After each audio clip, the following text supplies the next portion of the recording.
চলুন জেনে আসি বিএনপির ভারপ্রাপ্ত চেয়ারম্যান তারেক রহমান কবে দেশে ফিরবেন। দীর্ঘ ১৬ বছর লন্ডনে নির্বাসিত জীবন কাটানোর পর দেশে ফিরছেন তারেক রহমান। শেষমেশ অপেক্ষার অবসান ঘটছে বিএনপির নেতাকর্মীদের।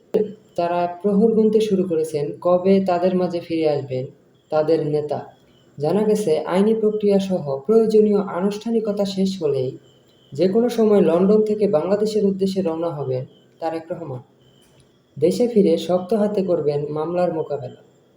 শেখ হাসিনার পদত্যাগ এবং দেশ থেকে পালানোর পর থেকেই শুরু হয়েছে আলোচনা কবে দেশে আসবেন বিএনপির ভারপ্রাপ্ত চেয়ারম্যান তারেক রহমান। ২০০১ সালে বিএনপির নেতাকর্মীদের মধ্যে অংশগ্রহণের মাধ্যমে রাজনীতিতে ফিরেন তারেক রহমান।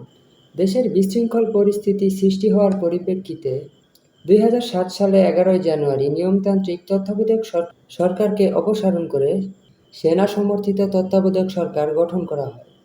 ওই সরকার দেশের শীর্ষ রাজনীতিবিদ এবং ব্যবসায়ীদের বিরুদ্ধে দুর্নীতির অভিযোগে মামলা করে। ২০০৭ সালের ৭ মার্চ দুর্নীতির মামলায় তারেক রহমানকে গ্রেফতার করা হয়। সে সময় তার বিরুদ্ধে ১৩টি দুর্নীতির মামলা করা হয়। এর পাশাপাশি তাকে বিচারের সম্মুখীনও করা হয়।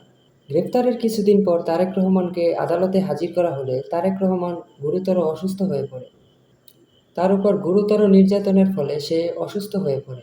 এক পর্যায়ে আদালত তারেক জিয়ার রিমান্ডের ব্যাপারটি শিথিল করে ঢাকা কেন্দ্রীয় কারাগারের পরিবর্তে বঙ্গবন্ধু শেখ মুজিবুর রহমান বিশ্ববিদ্যালয় হাসপাতালে তাকে স্থানান্তরিত করা হয়। ২০০৭ সালে ২৫শে আগস্ট তারেক রহমান হাসপাতালের সিঁড়ি থেকে পা পিছলে পড়ে গুরুতর আহত হন।